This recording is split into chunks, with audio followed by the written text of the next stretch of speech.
আমার হাজার হাজার ভাইয়েরা শাহাদত বরণ করে আমরা ফ্যাসিবাদকে বিদায় করেছি। আজকে আমরা দেখতে পাই যে সেই ফ্যাসিবাদের দোসররা 13 সালে যারা হাসিনাকে ফ্যাসিস্ট বানিয়েছে, যাদের আন্দোলনের কারণে হাসিনা স্বৈরাচার হয়েছিল, সেই শাহবাগীরা আজকে মাথা উঠানোর চেষ্টা করছে। পরিষ্কার বক্তব্য, শাহবাগীরা যে আন্দোলন নিয়ে আসুক তাদেরকে প্রতিরোধ করার জন্য আমরা প্রস্তুত আছি। শাহবাগের বিরুদ্ধে শাপলার চেতনা চলতেই থাকবে।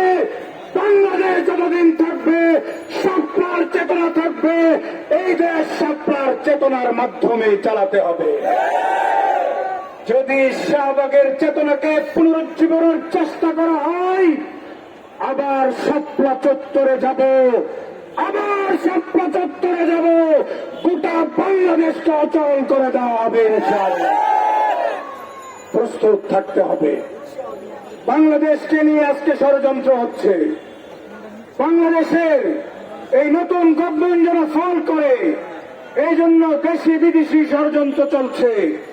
আমরা বলতে চাই, এই গভর্নমেন্টের সাথে বাংলাদেশের মুসলমানরা আছে।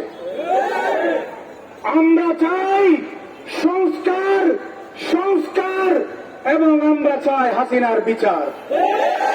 সংস্কার হবে, হাসিনাকে ফাঁসির কাস্টে ঝুলানো হবে, তারপরে আমরা অন্য কিছু দেখতে চাই।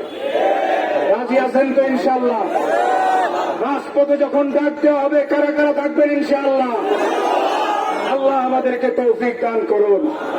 এই দেশকে আমরা একটা কল্যাণ রাষ্ট্রে পরিণত করতে চাই। বাংলাদেশ খেলাফত মজলিস তার আমির আল্লামা মামুনুল হকের নেতৃত্বে ইস্পাত কঠিন ঐক্য হবে।